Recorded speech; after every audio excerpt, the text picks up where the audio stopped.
Assalamualaikum warahmatullahi wabarakatuh. Perkenalkan, nama saya Suni Sundari. Saya dari Program Studi Pendidikan Islam Anak Usia Dini, Institut Agama Islam Negeri Kendari. Baiklah, dalam video kali ini saya akan berbincang-bincang mengenai anak berkebutuhan khusus. Seperti yang kita ketahui, masih banyak masyarakat yang belum mengetahui apa itu anak berkebutuhan khusus.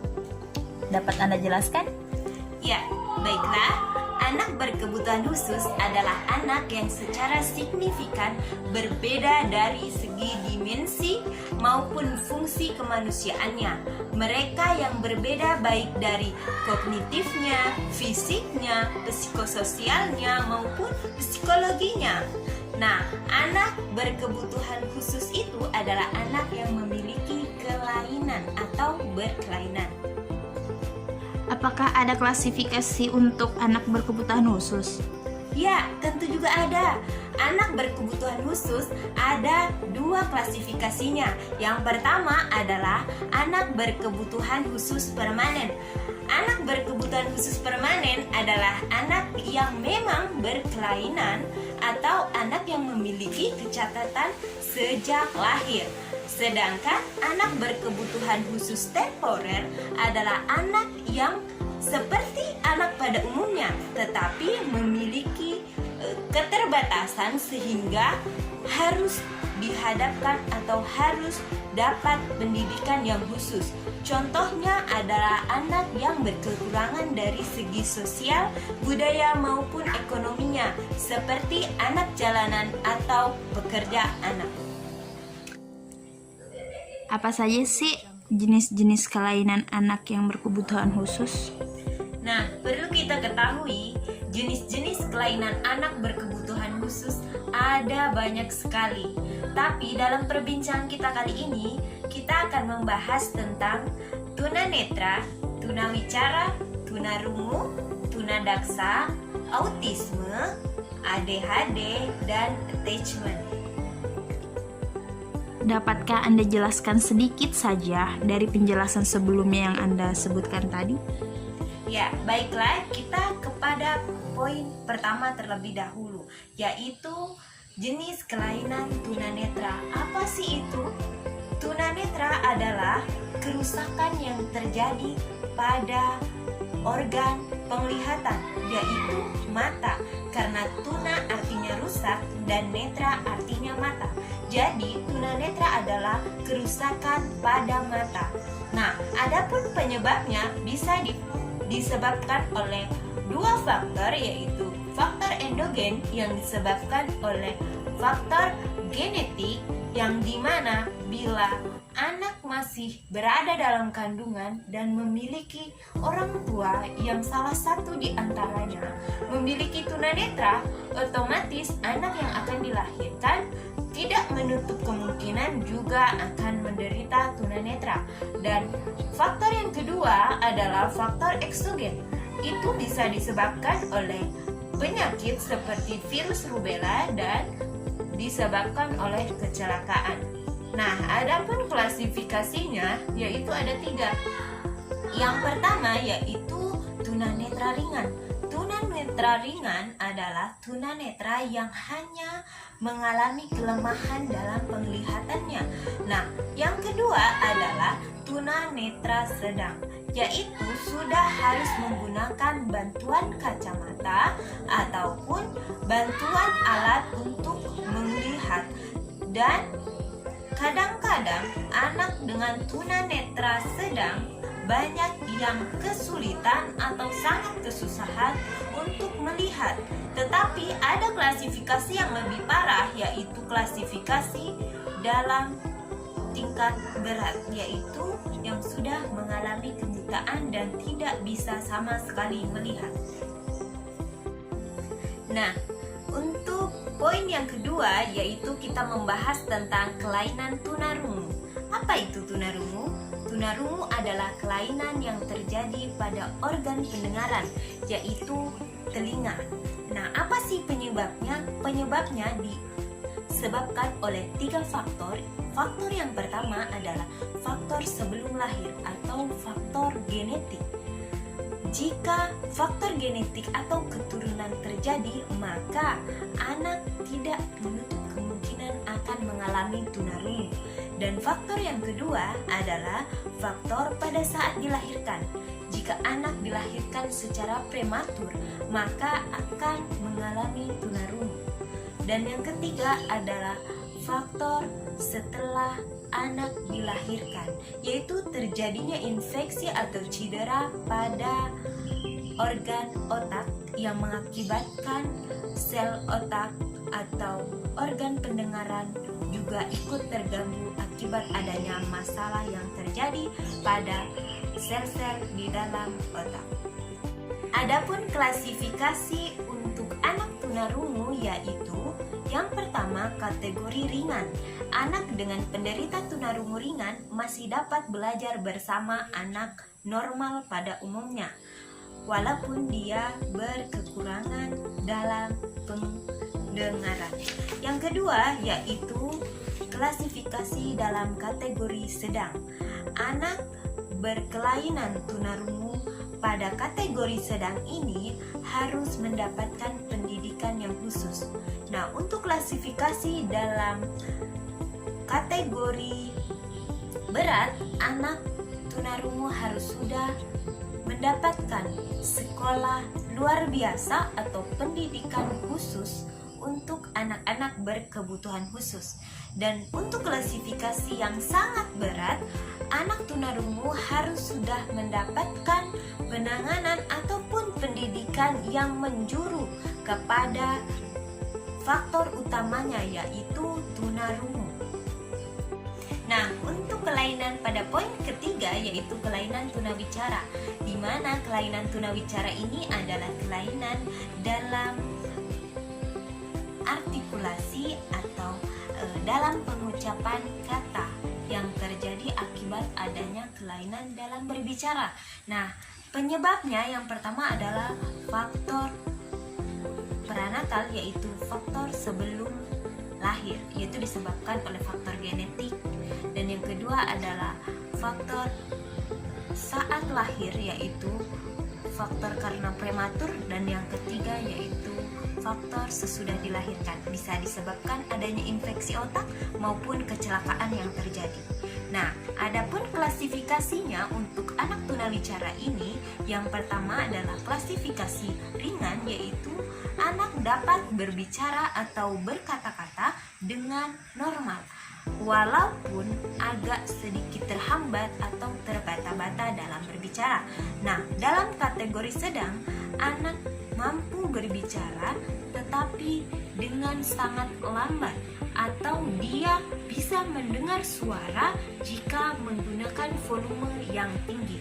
Dan untuk klasifikasi berat, anak sudah sangat sulit untuk mengucapkan kata-kata dan tidak dapat mendengar suara sama sekali, dan harus dilakukan menggunakan alat bantu yang memang digunakan untuk anak penderita tunawicara.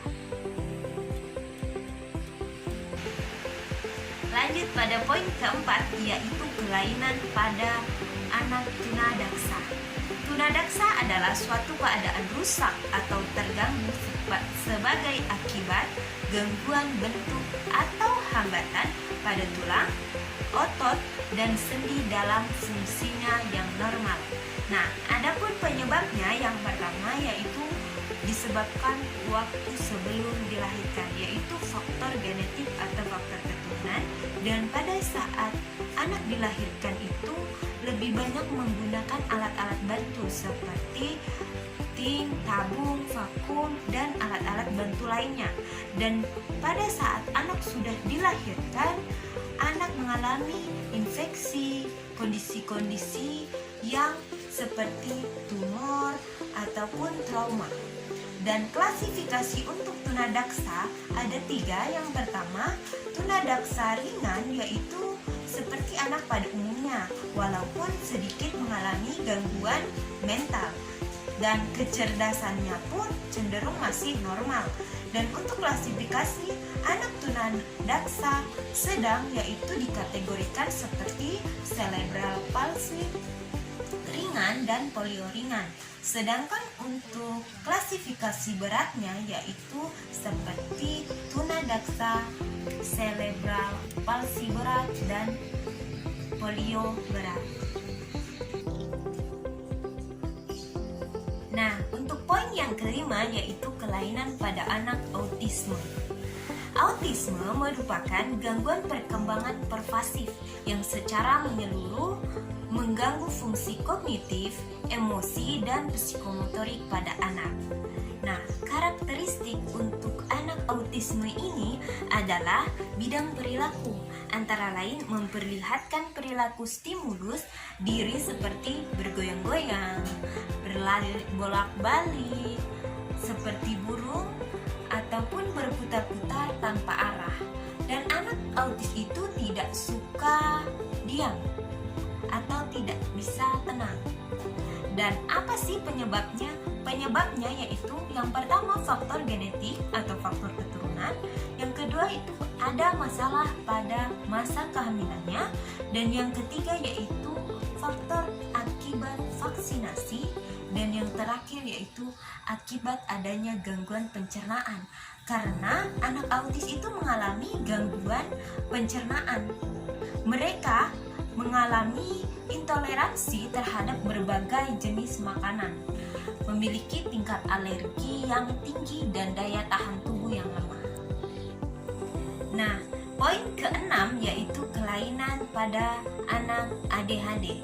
ADHD itu adalah Attention Deficit Hyperactive Disorder, yang artinya adalah gangguan perilaku yang ditandai dengan gangguan pemusatan perhatian dan gangguan konsentrasi impulsif, yaitu bicara semaunya tanpa memikirkan akibat ataupun sebab yang dari akibat tersebut. Nah, adapun karakteristik dari ADHD ini yaitu kurangnya perhatian, hiperaktif, dan impulsif. Nah, faktor penyebabnya yaitu faktor keturunan, faktor fungsi otak, dan faktor lingkungan. Lanjut pada poin yang ketujuh yaitu kelainan pada attachment, yaitu kelekatan. Attachment adalah suatu hubungan emosional atau hubungan yang bersifat afektif antara satu individu dan individu lainnya. Biasa terjadi pada anak dengan seorang ibunya. Nah, perkembangan attachment berlangsung pada masa awal kelahiran dan cenderung menetap sampai sepanjang rentang kehidupan seseorang atau anak tersebut.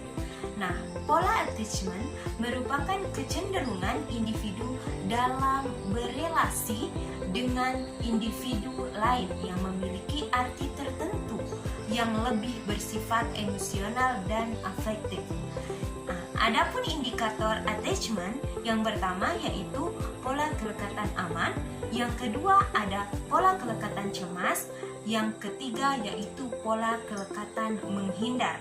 Nah, adapun faktor yang menyebabkan attachment, yang pertama yaitu penyiksaan emosional, pengasuhan yang tidak stabil, dan sering berpindah tempat ataupun berpindah domisili, sehingga akan menyebabkan attachment pada anak ini akan timbul.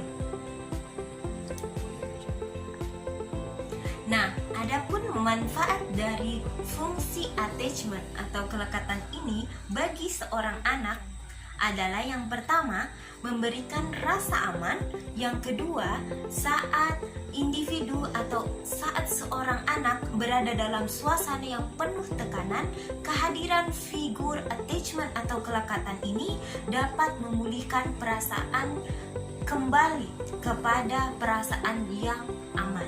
Dan yang ketiga yaitu mengatur keadaan perasaan.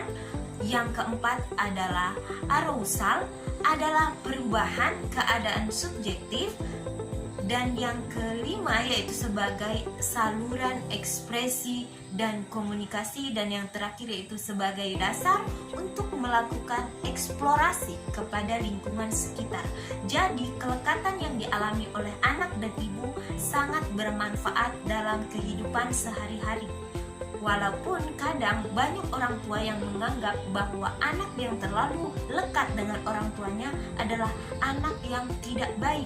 Padahal jika kita ketahui bersama, kelekatan yang terjadi pada anak dan ibu adalah kelekatan yang memiliki banyak manfaat untuk kehidupan.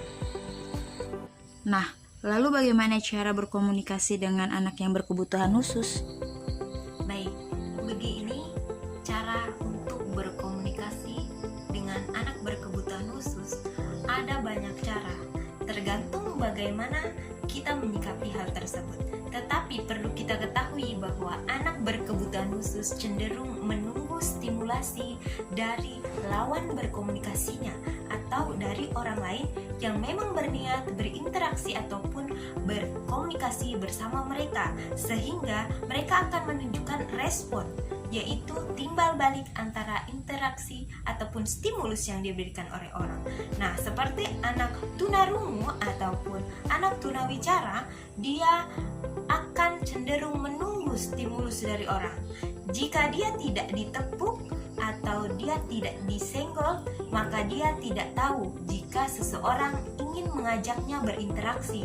Jadi, apapun interaksi apapun serta komunikasi bagaimanapun, perlu adanya stimulus dari lawan bicaranya.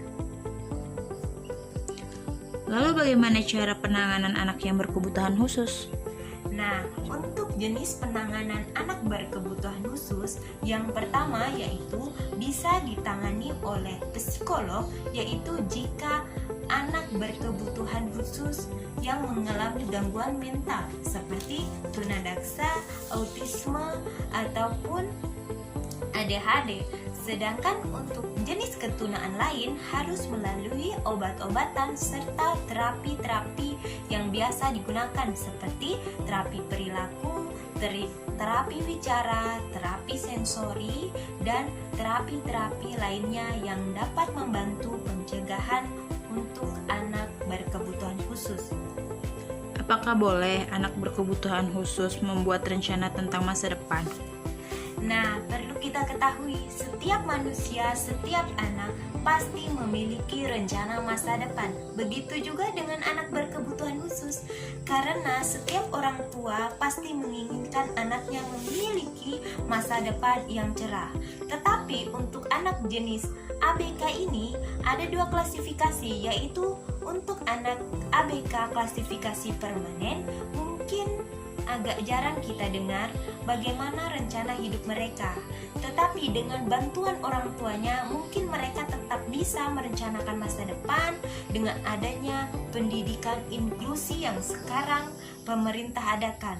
Nah, untuk anak berkebutuhan khusus dengan klasifikasi temporer, mereka sangat bisa merencanakan masa depan karena yang mereka butuhkan hanyalah pendidikan yang normal seperti anak pada umumnya. Nah, itulah tadi beberapa pertanyaan dan jawaban serta bincang-bincang kita terkait anak berkebutuhan khusus. Sekian dari saya. Selamat menonton video ini. Semoga bermanfaat bagi kita semua. Assalamualaikum warahmatullahi wabarakatuh.